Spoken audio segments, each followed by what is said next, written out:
Hello, good afternoon. Good afternoon. എല്ലാ പ്രിയപ്പെട്ട പ്രേക്ഷകർക്കും ഇന്നത്തെ ചുങ്ക ജ്വല്ലറി ലേഡീസ് അവറിന്റെ വർണ്ണാഭമായ എപ്പിസോഡിലേക്ക് സ്വാഗതം. ഇന്നത്തെ ദിവസത്തിന്റെ പ്രത്യേകത എന്താണെന്ന് പറഞ്ഞാൽ ഇന്ന് അങ്ങ് ജയ്പൂരിൽ എലിഫന്റ് ഫെസ്റ്റിവൽ നടക്കുകയാണ്. അതുകൊണ്ട് തന്നെ ആനയോട്ട മത്സരവും ശരിക്കും പറഞ്ഞാൽ ആനകൾ ഏറ്റവും സൗന്ദര്യത്തോടു കൂടി ശരിക്കും അവരുടെ ജയ്പൂരുകാർക്ക് വളരെ ട്രഡീഷണൽ ആയിട്ട് ഒത്തിരി അധികം എംബ്രോയിഡറികളും സിൽക്കുകളും ടൈയും അങ്ങനെ ഇങ്ങനെ ഒത്തിരി കാര്യങ്ങളുണ്ടല്ലോ. അപ്പോൾ നമ്മൾ ആനകളെ ഒരുക്കുന്നത് പോലെ നെറ്റിപ്പട്ടം മാത്രം കെട്ടിക്കൊണ്ടല്ല അവർ ആനകളെ ഒരുക്കുന്നത്. അവർക്ക് ശരിക്കും ഒത്തിരി അധികം പെണ്ണാനകൾക്ക് കാലിലെ കൊലുസെല്ലാം അണിഞ്ഞ് വളരെ രസമാണ് കേട്ടോ.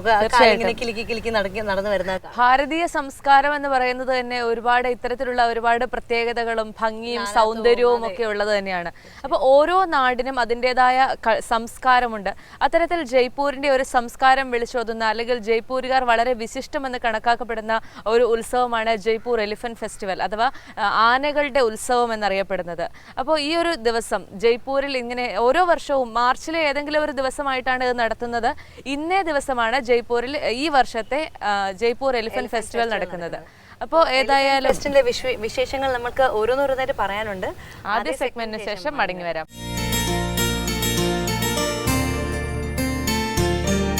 എല്ലാവർക്കും നമസ്കാരം. ഞാൻ doctor Sagarika Babu, United Medical Centre കാസർഗോഡിൽ വർക്ക് ചെയ്യുന്നു, കൺസൾട്ടൻ്റായിട്ട് ഓബ്സ്ട്രിഷ്യൻ ആൻഡ് ഗൈനക്കോളജിസ്റ്റ്.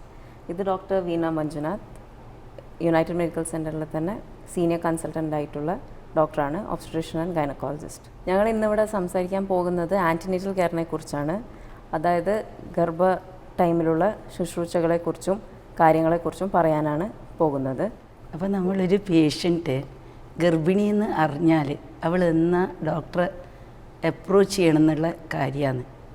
അപ്പോൾ ആ ഫസ്റ്റ് മിസ്ഡ് പീരീഡ് ആകുമ്പോൾ ആ ലേഡി ഡോക്ടറെ കാണാൻ വരണം. അപ്പോൾ വീട്ടിൽ നിന്ന് യൂറിൻ പ്രഗ്നൻസി ടെസ്റ്റ് ചെയ്യുക. അത് കണ്ട് ഡോക്ടറെ കാണാൻ വരുമ്പോൾ ഡോക്ടറോട് എന്താ കാര്യങ്ങളെല്ലാം പറയണം, സഹകരിക്കുമെന്ന് പറഞ്ഞു കൊടുക്കുമെന്ന്. യൂറിൻ പ്രഗ്നൻസി ടെസ്റ്റ് ചെയ്തിട്ട് ഗർഭിണിയാണെന്ന് അറിഞ്ഞു കഴിഞ്ഞാൽ, വീട്ടിൽ നിന്ന് അറിഞ്ഞു കഴിഞ്ഞാൽ വിത്തിൻ 8 വീക്സ് അഥവാ 2 മാസത്തിനുള്ളിൽ തന്നെ അവർ ഡോക്ടറെ കാണേണ്ടതാണ്, ഏതെങ്കിലും ഗൈനക്കോളജിസ്റ്റിനെ. അവരുടെ ആദ്യം പോയി കാണുന്ന സമയത്ത് അവർക്ക് എന്തെങ്കിലും വേറെ എന്തെങ്കിലും അസുഖങ്ങളുണ്ടോ, അതായത് പ്രഷറോ ഷുഗറോ അല്ലെങ്കിൽ അപസ്മാരം അങ്ങനെ എന്തെങ്കിലും അസുഖങ്ങളുണ്ടെങ്കിൽ ആ കാര്യങ്ങളും, പിന്നെ എന്തെങ്കിലും മരുന്നിന് അലർജികളോ അങ്ങനെ എന്തെങ്കിലും ഉണ്ടെങ്കിൽ അതും ഡോക്ടറോട് പറയേണ്ടതാണ്. പിന്നെ അതിനുശേഷം ഡോക്ടർ നിങ്ങളുടെ ചെക്കപ്പൊക്കെ ചെയ്ത് സ്കാനിങ്ങോ അങ്ങനെ എന്തെങ്കിലും വേണ്ടുന്ന കാര്യങ്ങളൊക്കെ ചെയ്യും. ആദ്യത്തെ സ്കാനിങ് എടുക്കുന്നത് എന്തിനാണെന്ന് വെച്ച് കഴിഞ്ഞാൽ ചിലപ്പോൾ ഗർഭത്തിൻ്റെ ഉള്ളിലാവാം, ചിലപ്പോൾ ട്യൂബിലാവാം. അതുകൊണ്ട് ട്യൂബിൽ പ്രഗ്നൻസി അഥവാ എക്ടോപിക് പ്രഗ്നൻസി അത് കുറച്ച് ലൈഫ് റിസ്കിങ് ആയിട്ടുള്ളൊരു കണ്ടീഷനാണ്.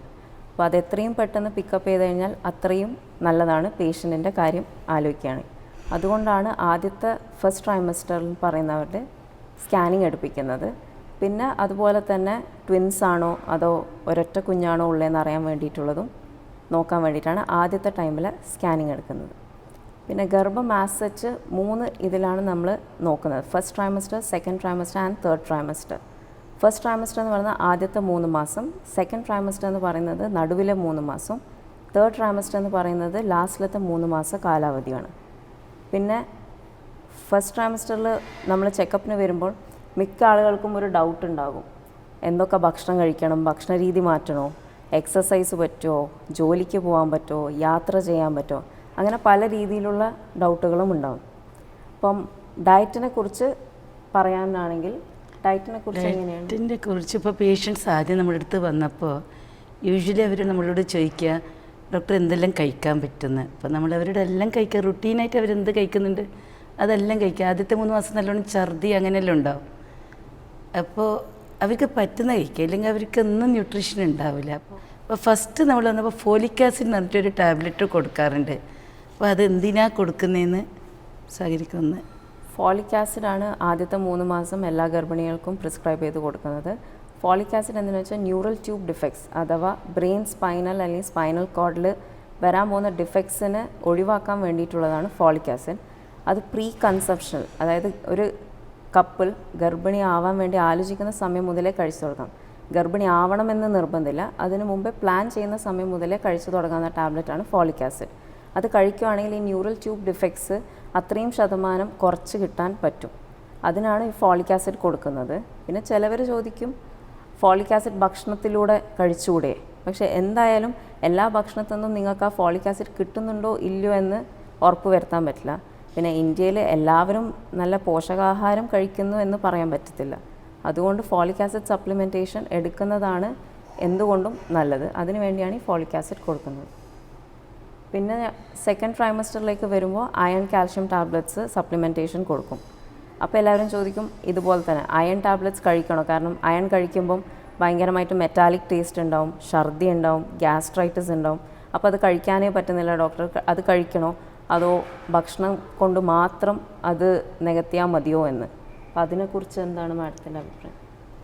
അയൺ സപ്ലിമെൻറ്റ് നമ്മളെ പോഷണത്തിൽ എന്തായാലും നമ്മൾ കഴിക്കുന്ന ഭക്ഷണത്തിൽ നമുക്ക് മൊത്തം അയൺ കിട്ടൂല.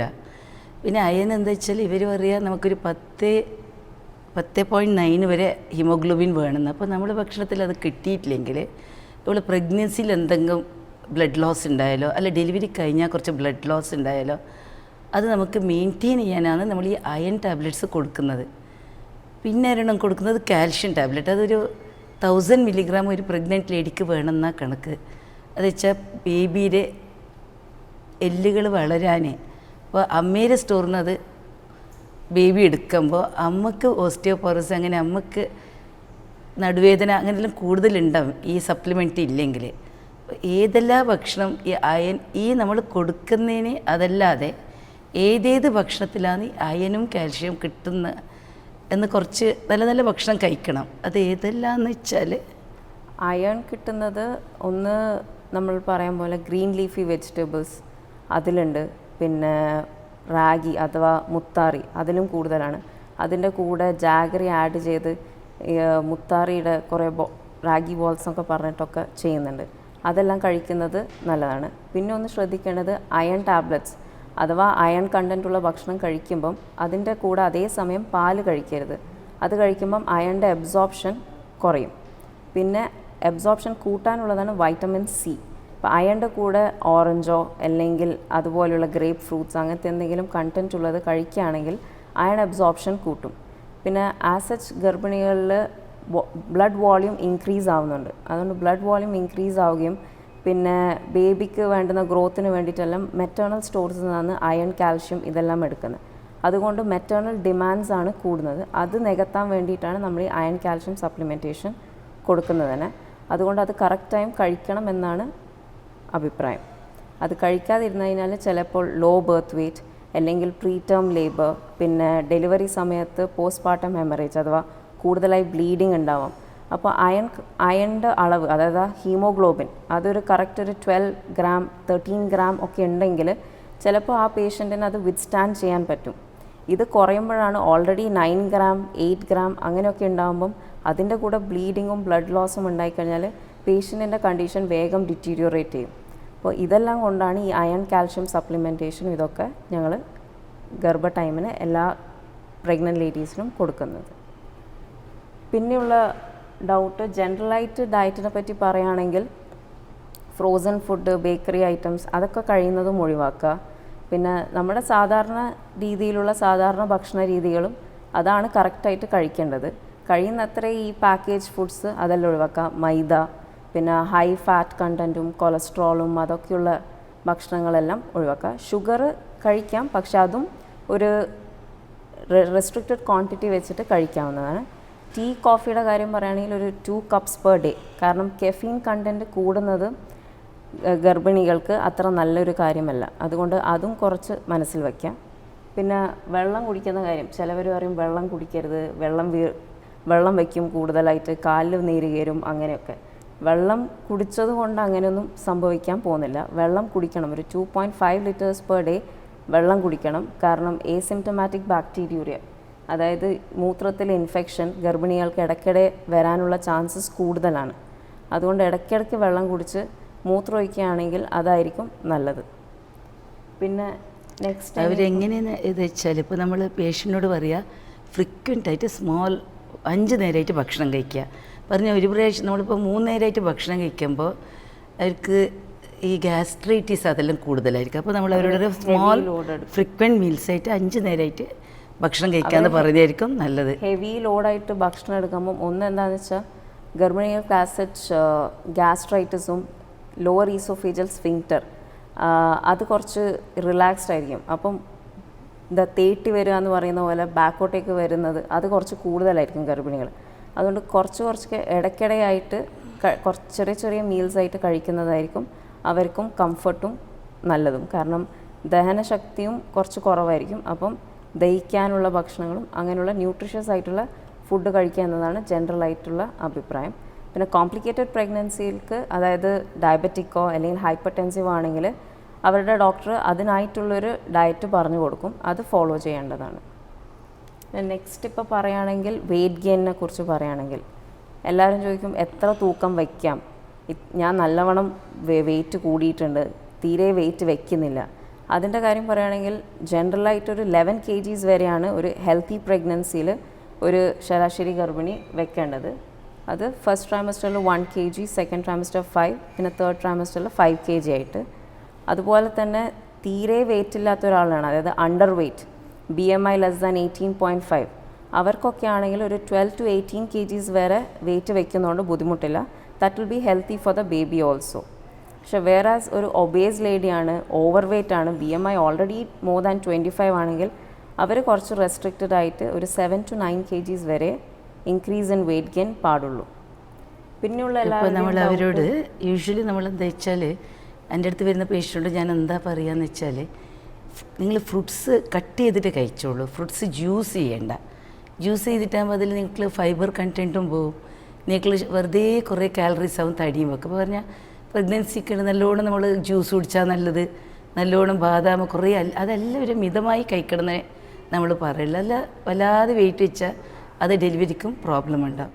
പിന്നെ ട്രാവലിങ്ങിൻ്റെ കാര്യം എന്താ, ട്രാവലിൽ എന്താ ചെയ്യുക നല്ലത്. ട്രാവലിംഗ് ഇപ്പോൾ എല്ലാവരും വർക്ക് ചെയ്യുമ്പോൾ അവർ നമ്മളോട് ചോദിക്കും ട്രാവലിംഗ് എങ്ങനെ വേണമെന്ന് വെച്ചിട്ട്. അപ്പോൾ ട്രാവലിങ്ങിനെ പറ്റി എന്താ പറയുക? ട്രാവലിംഗ് കുഴപ്പമൊന്നുമില്ല. അൺകോംപ്ലിക്കേറ്റഡ് പ്രഗ്നൻസി ആണെങ്കിൽ അവർക്ക് ജേർക്കി മൂവ്മെൻറ്റ്സ് ഒഴിവാക്കുന്ന രീതിയിലുള്ള ട്രാവൽ ചെയ്യുന്നതുകൊണ്ട് പ്രശ്നമില്ല. 4-wheeler ആയാലും പിന്നെ ട്രെയിൻ, പ്ലെയിൻ, ആ പ്രഷറൈസ്ഡ് എയർക്രാഫ്റ്റിലൊന്നും പോകുന്നതിന് ബുദ്ധിമുട്ടൊന്നുമില്ല. ഫസ്റ്റ് ട്രൈമസ്റ്ററിലും ലാസ്റ്റ് ട്രൈമസ്റ്ററിലും കഴിയുന്നത്ര യാത്ര ഒഴിവാക്കുന്നതായിരിക്കും നല്ലതെന്നാണ് ഞങ്ങൾ നോർമലി പേഷ്യൻസിനോട് പറയാറ്. കാരണം ഫസ്റ്റ് ട്രൈമസ്റ്ററിൽ ചാൻസസ് ഓഫ് അബോർഷൻ ഉണ്ടാവും. പിന്നെ ലാസ്റ്റ് ട്രൈമസ്റ്ററിലായാലും ലേബർ പെയിൻ എപ്പോഴാണ് വരാമെന്ന് പറയാൻ പറ്റില്ല. കാരണം അങ്ങനെ ദൂരെയൊക്കെ യാത്ര ചെയ്യുവാണെങ്കിൽ അതെല്ലാം കുറച്ച് ആ ടൈമിൽ ഒഴിവാക്കുന്നത് നല്ലതായിരിക്കും. പിന്നെ ഫ്ലൈറ്റ് ട്രാവലും അതിനൊന്നും അങ്ങനെ ബുദ്ധിമുട്ടൊന്നുമില്ല. യൂഷ്വൽ ട്രാവലിങ്ങിനും അങ്ങനെ ബുദ്ധിമുട്ടായിട്ടൊന്നുമില്ല. പിന്നെ ചില കണ്ടീഷൻസ് ഉണ്ട്, അതായത് പ്ലാസൻറ്റ പ്രീവിയ, പിന്നെ ഹൈപ്പർ ടെൻസീവ്, അങ്ങനത്തെ എല്ലാം കേസസ് വരുമ്പോൾ അവരോട് കഴിയുന്നത്ര യാത്ര ഒഴിവാക്കാനും കുറച്ച് റെസ്റ്റ് എടുക്കാനും വേണ്ടിയിട്ട് പറയാറുണ്ട്. പിന്നെയുള്ള ആളുകളുടെ സംശയം എക്സസൈസ് ചെയ്യാൻ എക്സസൈസ് എങ്ങനെ ചെയ്യണം എന്ന് അവർ പറയാം. അത് എന്തെങ്കിലും ബുദ്ധിമുട്ടുണ്ടാക്കോ ഇല്ലയോ എന്ന്. നമ്മൾ റുട്ടീൻ എക്സസൈസ് റുട്ടീൻ അവരെന്ത് ചെയ്യുന്നുണ്ടായാലും നമ്മൾ അവരോട് ചെയ്യുന്ന കണ്ടിന്യൂ ചെയ്യാൻ പറയാം. ഇപ്പോൾ വർക്കിംഗ് വുമൻ ആണെങ്കിൽ അവർക്ക് എത്ര കാലം വരെ വർക്ക് ചെയ്യാൻ പറ്റും, എത്ര മാസം ലീവ് എടുക്കണം, അതിനെക്കുറിച്ചുള്ളത്. നമ്മൾ വർക്കിംഗ് വുമനോട് അവർ ഡെലിവറി ഡേറ്റ് വരെ വേണമെങ്കിൽ വർക്ക് ചെയ്യുന്നതിനൊരു പ്രോബ്ലമുമില്ല. അവർക്കത് ബുദ്ധിമുട്ടായിട്ട് തോന്നുന്നുണ്ട്, അല്ലെങ്കിൽ അവർക്ക് വർക്ക് ചെയ്യാനൊരു. പിന്നെ ചില ആൾ ചെയ്യുക വർക്കിംഗ് പ്ലേസിൽ നമുക്ക് സ്റ്റെയർ കയറാൻ പറ്റുമോ, അങ്ങനത്തെ എല്ലാം. സ്റ്റെയർസിൽ പോകുന്നതിനും ബുദ്ധിമുട്ടില്ല. ബട്ട് സ്റ്റെയർസിൽ പോകുമ്പോൾ നിങ്ങൾ ശ്രദ്ധിക്കണം വെച്ചാൽ വീഴാൻ പാടില്ല. അത് റുട്ടീനായിട്ട് ചെയ്യുന്ന ഏത് കാര്യം നിങ്ങൾ ചെയ്യുന്നതിന് നിങ്ങൾക്ക് പേടിക്കേണ്ട ആവശ്യമില്ല. പിന്നെ നെക്സ്റ്റ് അവർ നമ്മളോട് ചോദിക്കുന്ന കാര്യങ്ങൾ, ഗർഭിണികൾ എന്താണെന്ന് വെച്ചാൽ ഇപ്പോൾ സെക്ഷൽ ഇൻ്റർകോഴ്സ് പറ്റുമോ എന്ന്. അപ്പോൾ അത് നമ്മൾ അവരോട് പറയാം, ഫസ്റ്റ് ആൻഡ് തേർഡ് ട്രൈമിസ്റ്റർ വിട്ടാൽ പിന്നെ അതിലും ആ 2 സമയത്തിൽ അത് അവോയ്ഡ് ചെയ്യുന്നതാണ് നല്ലത്. പിന്നെന്താ കാര്യങ്ങൾ നമ്മളോട് പേഷ്യൻസ് ചോദിക്കാറുള്ളത് യൂഷ്വലി. പിന്നെ ഈ എല്ലാം 2 ടെറ്റനസ് ഇഞ്ചക്ഷൻ നമ്മളെന്താ ഇഞ്ചക്ഷൻ്റെ കാര്യങ്ങളാണ് നമുക്ക് പിന്നെ അവർ നമ്മളോട് ചോദിക്കാറുള്ളത്. ഇമ്മ്യൂണൈസേഷൻ ജനറലി കൊടുക്കുന്നത് ടെറ്റനസ് ടോക്സൈഡ് ഇഞ്ചക്ഷനാണ്. അത് 2 ഡോസാണ് വെക്കുന്നത്. ഒരു 16 to 20 വീക്സ് അഥവാ 4 to 5 monthsലും പിന്നെ അവിടെ നിന്ന് ഒരു 1 month ഗ്യാപ്പിൽ 2ാമത്തെ ഡോസും കൂടെ വെക്കുന്നതാണ്. ഇതാണ് റൂട്ടീൻലി ഇമ്മ്യൂണൈസേഷൻ എല്ലാവർക്കും കൊടുക്കുന്നത്. പിന്നെ അവർക്കുണ്ടാകുന്ന ഡൗട്ട് എന്തെങ്കിലും ബുദ്ധിമുട്ടുകൾ, എന്തൊക്കെ ഡേഞ്ചർ സിഗ്നൽസ് എന്തൊക്കെയാണ് ഡോക്ടറെ അടുത്ത് പോകാൻ വേണ്ടിയിട്ട് അതാ അവർ ചോദിക്കുന്നത്. ഇപ്പോൾ ഇതെല്ലാം റുട്ടീനായിട്ട് ഇപ്പോൾ നമ്മൾ അവരുടെ എല്ലാ മാസം ഒരു 7 മാസം വരെ എല്ലാ മാസം വരണമെന്ന് പറയും. 7 മാസം കഴിഞ്ഞിട്ട് 2 വിസിറ്റ്, 15 ഡേയ്സിൽ ഒരു വിസിറ്റ്, പിന്നെ എല്ലാം വീക്കും ഒരു വിസിറ്റ് ചെയ്യണമെന്ന് അറിയാം. അപ്പോൾ ചില ആൾക്കാർ ഈ അവസാനം നമ്മൾ വീക്ക്ലി വരണം എന്ന് പറയുമ്പോൾ എന്താ ഡോക്ടർ എല്ലാ ആഴ്ചയും വരണമല്ലോ എന്ന് ചോദിക്കാറുണ്ട്. പക്ഷേ ഈ അവസാനത്തെ വീക്കിലാണ് നമുക്ക് കറക്റ്റ് വരിക. ഇപ്പോൾ അവർക്ക് മൂവ്മെൻറ്റ്സ് ഉണ്ട്, എല്ലാം എക്സസ് ചെയ്യേണ്ട കാര്യം ആ സമയത്താണ്. അപ്പോൾ ഈ റുട്ടീൻ അവരെന്തായാലും ചെയ്യണം. അപ്പോൾ അതിനല്ലാതെ ഏതെല്ലാം സമയത്തുകളല്ല അവർ നമ്മളെ അപ്രോച്ച് ചെയ്യേണ്ടത്. അപ്പോൾ ഇത് റുട്ടീൻ എവറി മന്ത് 2 വീക്സ്, പിന്നെ ലാസ്റ്റ് വീക്ക്ലി. അപ്പോൾ അതല്ലാതെ നമ്മൾ അവർ എപ്പോഴാണ് നമ്മൾ കാണാൻ വരേണ്ടത്. പിന്നെ അഥവാ അവർക്ക് എന്തെങ്കിലും ഡേഞ്ചർ സിഗ്നൽസ് എന്ന് പറഞ്ഞിട്ട് എന്താണെന്നുള്ളത്, ഡേഞ്ചർ സിഗ്നൽസ് ഓഫ് പ്രഗ്നൻസി, അഥവാ എന്തെങ്കിലും വയറുവേദനയോ അല്ലെങ്കിൽ അടിവയറ് വേദന, നടുവേദന സിവിയർ ആയിട്ടുള്ളത്, തീരെ മാറാത്തത്, പിന്നെ ബ്ലീഡിങ് പെർ വെജൈന, രക്തം പോകുന്നത് അഥവാ വെള്ളം പോകുന്നത്, പിന്നെ കണ്ണിൻ്റെ കാഴ്ച കുറച്ച് ബ്ലറിങ്ങോ അങ്ങനെ എന്തെങ്കിലും ഉണ്ടെങ്കിൽ, പിന്നെ സ്വെല്ലിംഗ് ഓഫ് ഫേസും ലിംസിലൊക്കെ വെള്ളം കയറിയിട്ടും, പിന്നെ അഥവാ എന്തെങ്കിലും പെർസിസ്റ്റൻറ്റ് വോമിറ്റിങ്ങോ അങ്ങനെ എന്തെങ്കിലും ഉണ്ടെങ്കിൽ കുറയുന്നില്ല, പിന്നെ വെള്ളം പോകുന്നുണ്ട് അടിയിലൂടെ, അങ്ങനെയുള്ള കാര്യങ്ങളൊക്കെ വരുമ്പം നിങ്ങൾ അപ്പോൾ തന്നെ ഡോക്ടറെ വന്ന് കാണേണ്ടത്. പിന്നെ ഒരു ഡെയിലി ഫീറ്റൽ മൂവ്മെൻറ്റ് കൗണ്ട് എന്ന് പറഞ്ഞിട്ട് ഞങ്ങളിവിടെ എല്ലാ പേഷ്യൻസിനും ഒരു പേപ്പർ കൊടുക്കാറുണ്ട്. അതായത് മൂവ്മെൻറ്റ് ചാർട്ട് മാർക്ക് ചെയ്യാൻ. അത് മോർണിംഗ്, ആഫ്റ്റർനൂൺ, നൈറ്റിൽ ഭക്ഷണം കഴിച്ചിട്ടുള്ള ഓരോ മണിക്കൂറും അവർ റെസ്റ്റ് എടുക്കുന്ന സമയത്ത് എത്ര പ്രാവശ്യം കുഞ്ഞ് അനങ്ങുന്നുണ്ട്, അവർക്ക് മൂവ്മെൻറ്റ്സ് ഫീൽ ചെയ്യുന്നുണ്ട്, അത് മാർക്ക് ചെയ്യാൻ വേണ്ടിയിട്ടാണ് അത് കൊടുക്കുന്നത്. അപ്പോൾ അതിൽ ഒരു മിനിമം 12 എങ്കിലും കിട്ടണം എന്നാണ് ഇവിടെ ജനറലായിട്ട് പറഞ്ഞു കൊടുക്കുന്നത്. അപ്പോൾ ഡെയിലി ഫീറ്റൽ മൂവ്മെൻറ്റ് കൗണ്ട് അഥവാ ഗർഭിണികൾക്ക് ആസച്ച് കമ്പാരിറ്റീവ്ലി കുറവാണെന്ന് തോന്നും. അതായത് ഇന്നലത്തേനേക്കാളും അത്രയില്ല, അതിനേക്കാളും കുറച്ച് കുറവാണ്, അങ്ങനെ എന്തെങ്കിലും തോന്നുകയാണെങ്കിൽ ഉടനെ ഡോക്ടറെ വന്നിട്ട് ചെക്കപ്പ് ചെയ്യേണ്ടതാണ്. പറഞ്ഞാൽ ഇപ്പോൾ ആദ്യം ഒരു ബേബിക്ക് മൂവ്മെൻറ്റ് ഇപ്പോൾ നമ്മളിപ്പോൾ ഒരു പേഷ്യനെ ചെക്ക് ചെയ്തിട്ടേ പോകും അല്ലേ. നമ്മൾ ഇത്ര വീട്ടിൽ അവർ ശ്രദ്ധിക്കേണ്ടത് അതാണ് മെയിനായിട്ട്. ഇപ്പോൾ നമ്മളിരുന്ന് വെറുതെ ഒരു FHS നോക്കിയിട്ട് പേഷ്യൻ്റെ നോക്കിയിട്ട് അവരെന്തെങ്കിലും മൂവ്മെൻറ്റ് കുറവാണെന്ന് നമ്മളോട് തോന്നിയാൽ ഇപ്പോൾ വീക്ക്ലി ചെക്കപ്പിൻ്റെ ഇടയിൽ അവർ വരണം. വന്നിട്ട് അവർ പറഞ്ഞാൽ നമ്മളപ്പോൾ ഒന്നും കൂടി ആ പേഷ്യൻ്റെ കാര്യങ്ങളിൽ കൂടുതൽ ശ്രദ്ധിക്കാൻ പറ്റും.